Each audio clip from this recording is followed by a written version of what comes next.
కూజంతం రామ రామేతి మధురం మధురాక్షరం ఆరుహ్య కవితా శాఖాం వందే వాల్మీకి కోకిలం. ప్రపంచంలోనే మొట్టమొదటి ఆది కావ్యం శ్రీమద్ వాల్మీకి రామాయణం. శ్రీమద్ వాల్మీకి రామాయణానికి ముందు ఎటువంటి కావ్యము ఉన్నట్లు మనకు గోచరించదు. అలాంటి పరమ పవిత్రమైనటువంటి శ్రీమన్నారాయణుడి అవతారమైనటువంటి రామకథను సవిస్తరంగా లిఖించినటువంటి వాడు శ్రీమద్ వాల్మీకి. ఎవరు ఈ వాల్మీకి? ఈయన ఎక్కడి వాడు? ఆయన వృత్తాంతం ఏమిటి అంటే కొంతవరకు మనకు గోచరిస్తుంది. ఇది ఈ వాల్మీకి గురించి చెప్పాలంటే స్కంధ పురాణంలో ఆయన వ్యాసమహర్షి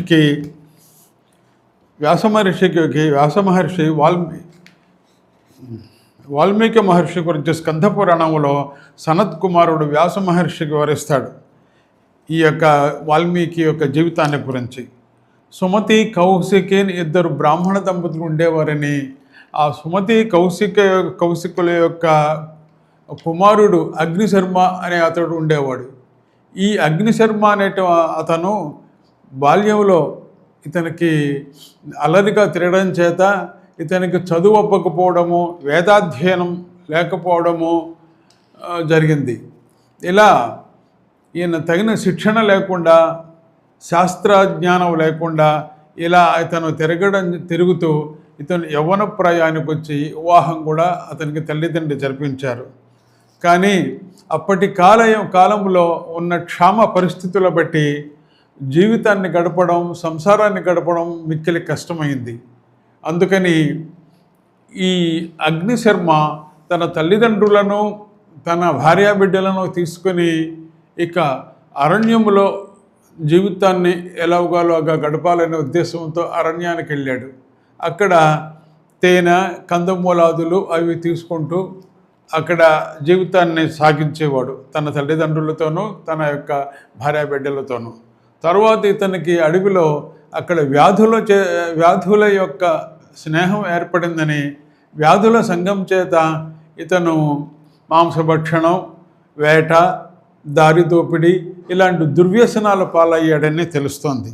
ఇలా ఈ అగ్నిశర్మ, ఇతనికే మరో పేరు రత్నాకరుడు అని. ఈ రత్నాకరుడు తాను జీవితాన్ని గడపడానికి ఈ బోయ వృత్తిని, ఈయన పుట్టుకతో బ్రాహ్మణుడైనప్పటికి కూడా జీవితాన్ని గడపడానికి, సంసారాన్ని నడపడానికి ఈ యొక్క హింసతో కూడినటువంటి బోయ వృత్తిని, ఈ యొక్క దారి దోపిడీని ఎంచుకున్నాడు. ఈయన రోజు కూడా వేటాడటం, దారి దోపిడీలు చేయటం, ఆ వచ్చినటువంటి సొమ్ముతోనూ ఆహారంతోనూ తన భార్యాబిడ్డలను, తల్లిదండ్రులను పోషించుకుంటూ ఉండేవాడు. ఇలా జరుగుతూ ఉండగా ఒకరోజు సప్తర్షులు ఆ దారిని వచ్చారు.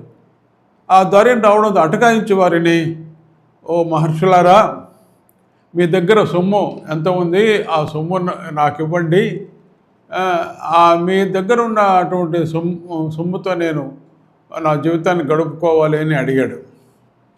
అలా వాళ్ళని బెదిరించి నిర్బంధంగా మీ దగ్గర సొమ్ము, డబ్బులు ఏమున్నాయి, ధనం ఏముంది ఇమ్మని అడిగాడు. దానికి వారు, నాయనా, రోజు నీవు ఇలా దారి దోపిడీలు, హింసాపరమైనటువంటి వృత్తి చేస్తున్నావు, పాపాలు మూట కట్టుకుంటున్నావు. ఈ పాపాల వలన నీకు వచ్చేటువంటి లాభమేముంది? ఈ పొట్ట కోసం ఇన్ని పాపాలు, ఇంత హింస చేయాలా? పోనీ నీవు నీ తల్లిదండ్రుల కోసం, నీ భార్యాబిడ్డల కోసం ఈ పాపం చేస్తున్నావు కదా, ఈ పాప ఫలితాన్ని నువ్వు ఒక్కడిగా అనుభవిస్తావా? నీ తల్లిదండ్రులు, నీ భార్యాబిడ్డలు కూడా తీసుకుంటారా అని అడిగాడు. దానికి మేమని అడిగినా అంటే ఈ రత్నాకరుడు అగ్నిశర్మ, నేనెలా తీసుకుంటాను? నేనెలాగా? నాకొక్కడికి ఎందుకు అవుతుంది ఈ పాపం? నేను ఇవన్నీ చేసేది నా కుటుంబ పోషణకే కదా. కాబట్టి నేను చేసేటువంటి దీనిలో నా తల్లిదండ్రులకు నా భార్యాబిడ్డలకు కూడా తప్పకుండా బాగుంటుంది, వారు ఎందుకు గ్రహించరు అన్నాడు. మాతో చెప్పడం కాదు నాయన, నీవు నీ ఇంటికి వెళ్ళి నీ భార్యాబిడ్డలను ప్రశ్నించి తిరిగి వచ్చి మాకు చెప్పు అని అడిగారు. మేము ఇక్కడే నీ కోసం ఉంటామని. ఆయన పరుగున ఇంటికి వెళ్ళి నేను మీకోసం భార్యాబిడ్డలతో ఇలా అడిగాడు, నేను మీకోసం ఎంతో కష్టపడుతున్నాను, ఈ దొంగతనాలు చేస్తున్నాను, వేటాడి మృగాల్ని తీసుకొస్తున్నాను ఆహారం కోసం, ఇలా ఇన్ని పనులు చేస్తున్నాను కదా, ఈ పాప కార్యంలో మీకు కూడా భాగం ఉంది కదా, మీరు కూడా దాని ఫలితాన్ని అనుభవించాలి కదా అని అడిగాడు. దానికి వారేమన్నారు, భార్యాబిడ్డలు కానీ తల్లిదండ్రులు కానీ, ఆయన నువ్వు కుటుంబ యజమానివి, పోషించవలసిన బాధ్యత నీకుంది, మేము నీవు భరించవలసినటువంటి వాడివి, కాబట్టి నువ్వు ఏ విధంగా తీసుకొస్తావో, ఈ సంసారాన్ని ఎలా గడుపుతావో అది మాకు అవసరమేముంది, నీ బాధ్యత కాబట్టి చేస్తున్నావు, నీ పాపంలో మాకేమాత్రం భాగం ఉండదు అని చెప్పారు. దానికి చాలా వ్యధ చెందాడు. ఇంత కష్టపడుతున్నాను, ఇంత సంసారాన్ని గడపడానికి ఇంత కష్టపడుతున్నాను, నాలో ఏమాత్రం నా పాపంలో భాగం తీసుకోమంటున్నారు అనే బాధతో ఆయన మళ్ళీ పరుగున వచ్చాడు. వచ్చి ఆయన తన మహర్షులతో ఇలా నా భార్యాబిడ్డలు కానీ నా తల్లిదండ్రులు కానీ నా పాపములో భాగాన్ని గ్రహించమని అంటున్నారు, ఇది అని అడిగారు. అయినా లోకమంతా ఇంతే, కావున ఎవరు వారు వారినే ఉద్ధరించుకోవాలి, కాబట్టి నీవు ఇకనైనా ఈ జీవితాన్ని మాని ఒక మంచి మార్గంలోకి రమ్మని వారు చెప్పారు. ఈ యొక్క దీనివల్ల పశ్చాత్తపడినటువంటి ఈ యొక్క రత్నాకరుడు తన జీవితము మారడానికి, తాను జీవితంలో సఫలత పొందడానికి మార్గం చెప్పమని వారిని కోరాడు. అప్పుడు ఆ మహర్షులు ఆయనకి ఇలా చెప్పారు. అందులో ముఖ్యంగా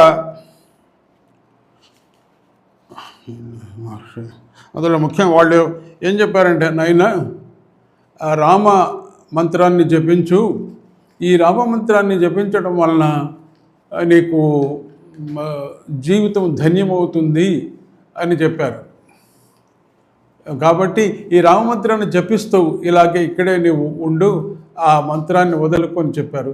కానీ ఇతను చిన్నప్పటి నుంచి కూడా వాక్శుద్ధి లేదు కాబట్టి దాన్ని చెప్పలేక మరా అని జపించడం మొదలెట్టాడు.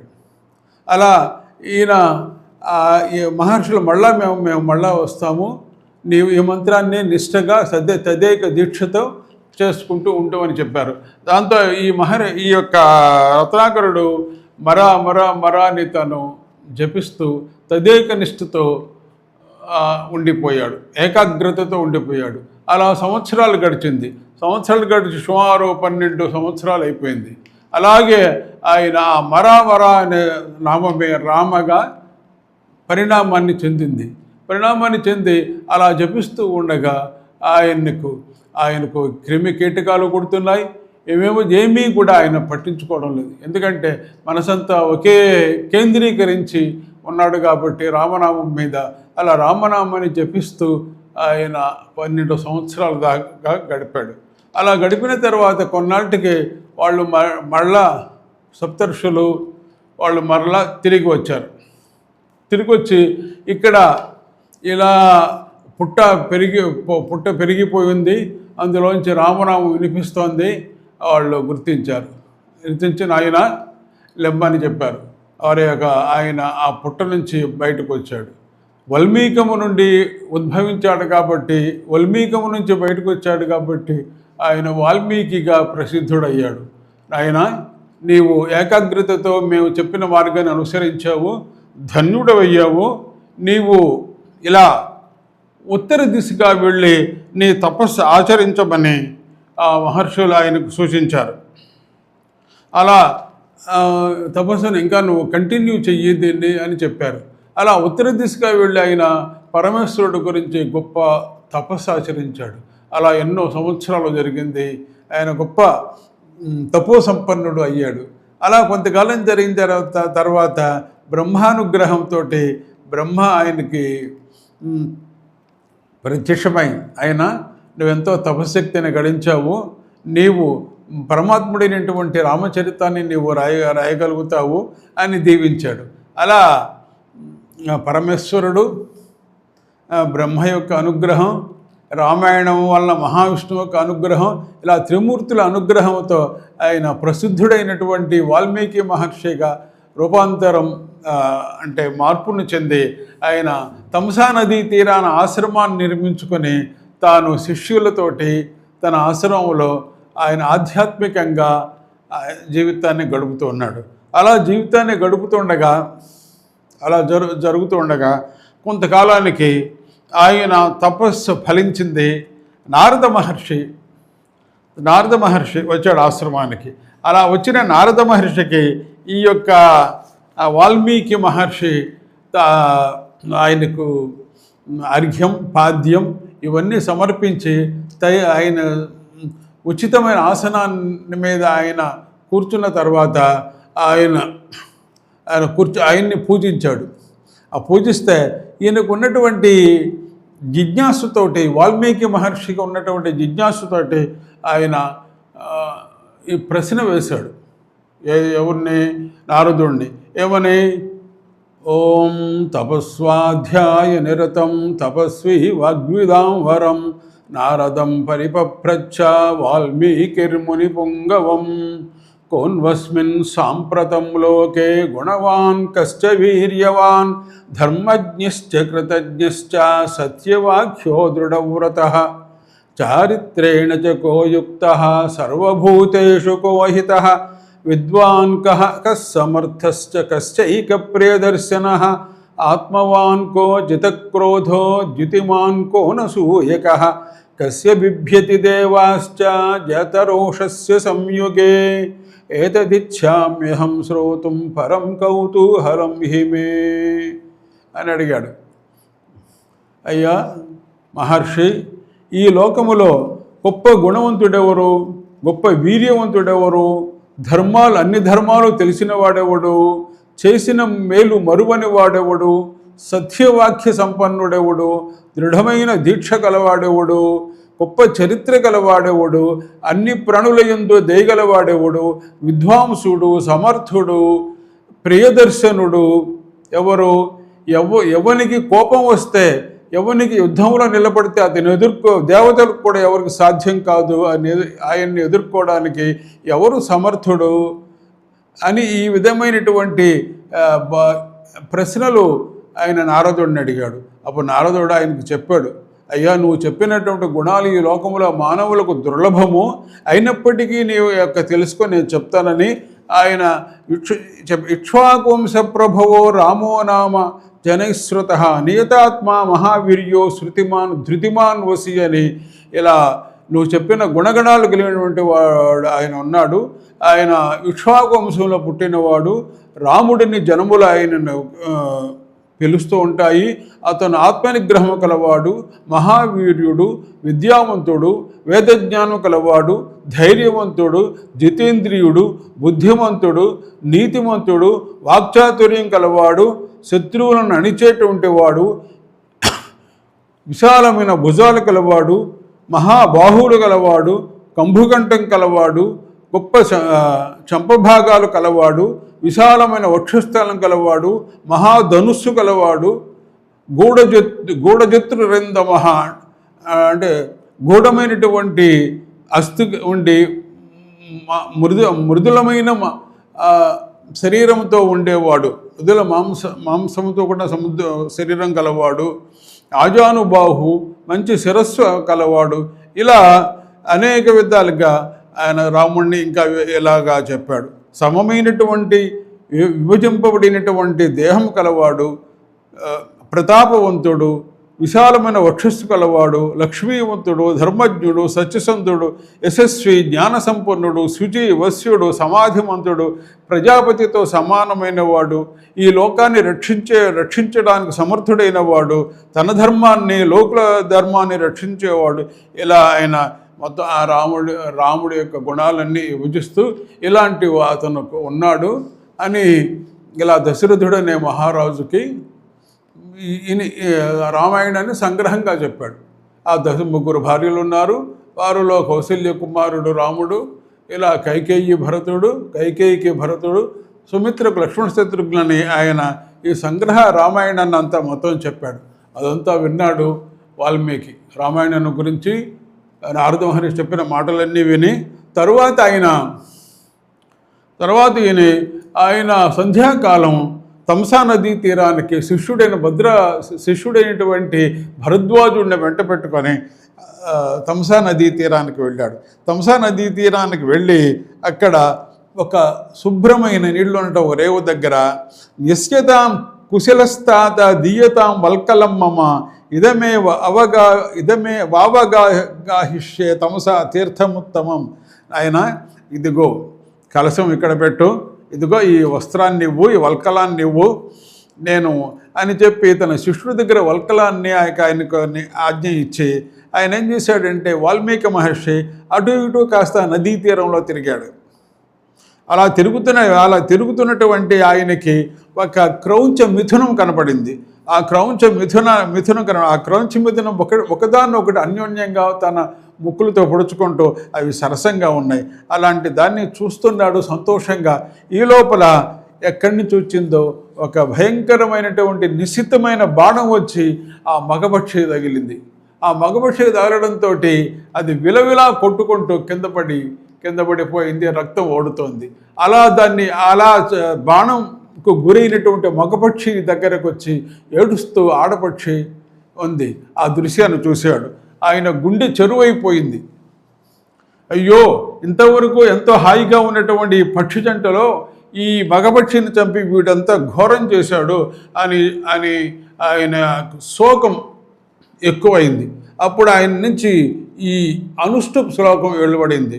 మా నిషాద ప్రతిష్టాం త్వమగమ శాశ్వతీ సమాహ యత్క్రౌంచ మిథునాదేకం అవధీహి కామమోహితం.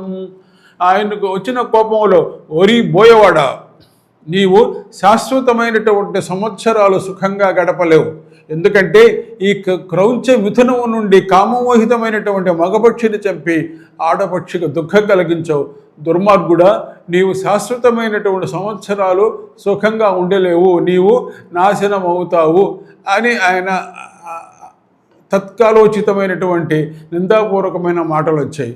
సరేనని ఆయన వెళ్ళాడు. ఇంకా దాని గురించేనే ఆలోచించుకుంటూ ఈ సన్నివేశాన్ని తలుచుకుంటూ అయ్యో, ఇలా మగపక్షి చనిపోవడంతో ఆడపక్షికి అంత దుఃఖం కలిగిందని ఆయన స్నానం చేసి వస్తూ అందులో మళ్ళా దాన్ని స్మరించుకుంటూ ఉంటే అందులో మరో అర్థం వస్తుంది. మా లక్ష్మీదేవి నిషాద లక్ష్మీపతి, ఓ నారాయణ, ఈ యొక్క దుర్మార్గుడైనటువంటి రాక్షసుడిని సంహరించి లోకాన్ని కాపాడావు. ఆ జంటలో ఏంటో మండోదరి, ఈ రావణాసురులలో ఆ రాక్షసు జంటలో దుర్మార్గుడైనటువంటి ఆ రాక్షసుడిని చంపి, రావణాసురుడిని చంపి ఈ లోకాలని కాపాడావు, నువ్వు శాశ్వత సంవత్సరాలు వర్ధిల్లుతావు అని చూశాడు. ఇలా అటు రామాయణార్థకంగా ఇటు బోయవాడి అర్థకంగా ఇలా వచ్చింది చూసి ఏమిటి ఇలా వచ్చిందని పదే స్మరించుకుంటూ ఒక కొత్త అనుష్ఠుప్ అనేటువంటి ఒక ఛందస్సు లయబద్ధంగా రాగబద్ధంగా వెలువడిందని ఆలోచించుకుంటూ ఆయన శిష్యుడితోటి ఆయన తన ఆశ్రమానికి చేరాడు. ఆశ్రమానికి చేరి ఆయన ఏమని ఆలోచించుకుంటున్నాడో ఆ శిష్యుడైనటువంటి భరద్వాజుడితో అలా చెప్పాడు. పాశబద్ధోక్షర సమస్తంత్రీలయ సమన్విత శోకార్తస్య ప్రవృత్తో మే శ్లోకో భవతు నాణ్యత. ఇలా 4 పాదాలతో కూడి సమమైన అక్షరాలతో లయబద్ధంగా ఉన్నటువంటి ఇది నా నుంచి వచ్చినటువంటి ఇది శ్లోకమే అని భావించాడు. అలా శిష్యుడితో చెప్పి అలా ఉండగా ఆయన తర్వాత కొంతసేపటికి అదే ఆలోచనలతో ఉండగా బ్రహ్మదేవుడు వచ్చి ఆయనకు వచ్చాడు. అలా వచ్చిన బ్రహ్మదేవుడితో విధాతతో ఆయనకు అర్ఘ్యపాద్యాలు ఇచ్చి ఆయనకు నమస్కారాదులు ప్రణామాలు సమర్పించి ఆయనకి తగిన ఆసనం ఇచ్చి ఆయన్ని గౌరవించాడు. అలా అలా కూర్చున్నటువంటి భగవంతుడైనటువంటి బ్రహ్మదేవుడు వాల్మీకి చెప్పాడు.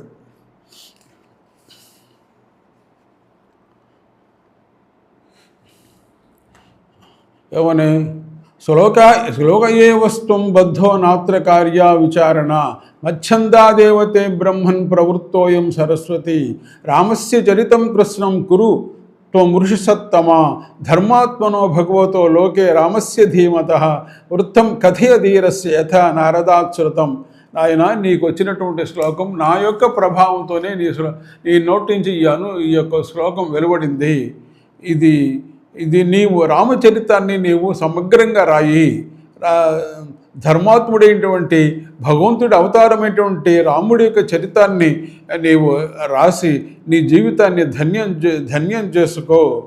నీకు నారద మహర్షి రామాయణాన్ని చెప్పు ఉన్నాడు. అలాగే నా ప్రభావం చేత నీ కనుల ముందు ప్రత్యక్షంగా కనపడుతున్నట్టే రామకథ అంతా కనపడుతుంది. ఈ రామకథను శ్లోకబద్ధం చెయ్యి.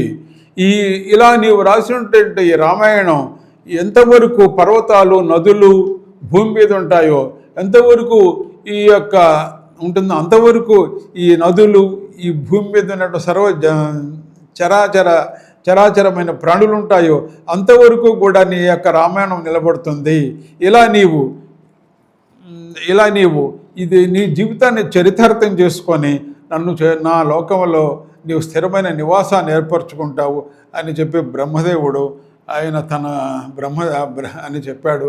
అలా బ్రహ్మదేవుడు తను అదృశ్యమైపోయాడు. ఆయన పదే తన యొక్క బ్రహ్మదేవుడు చెప్పిన మాటలను తన నుండి వచ్చినటువంటి అనుష్ఠులో స్మరించుకుంటూ ఆయన ఆ యొక్క తన శిష్యులతో కూడా అక్కడ ఉన్నాడు. అలా ఆ మహర్షి రామాయణాన్ని రాసి ఆది కవిగా సర్వప్రసిద్ధుడిగా అయ్యాడు. ఆయన గురించి తర్వాత అనేక మంది కాళిదాసాదులు కానీ ఆయన గురించి ప్రస్తావించారు. కాళిదాసు కానీ తర్వాత వచ్చినటువంటి వ్యాసమహర్షి కానీ వ్యాసమహర్షి భారతంలో ఈ యొక్క ద్రోణ పర్వములో వాల్మీకి గురించి చెప్పడం జరిగింది.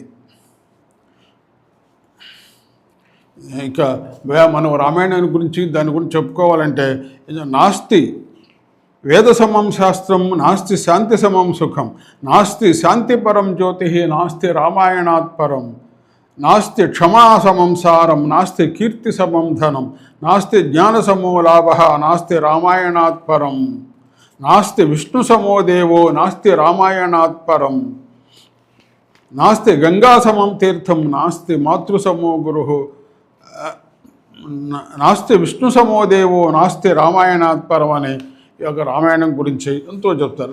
రామాయణాన్ని మించినటువంటి గంగతో సమానమైన తీర్థము లేదు, తల్లితో సమానమైన గురువు లేడు, విష్ణువుతో సమానమైన దేవుడు లేడు, రామాయణం కంటే గొప్పదేమీ లేదు.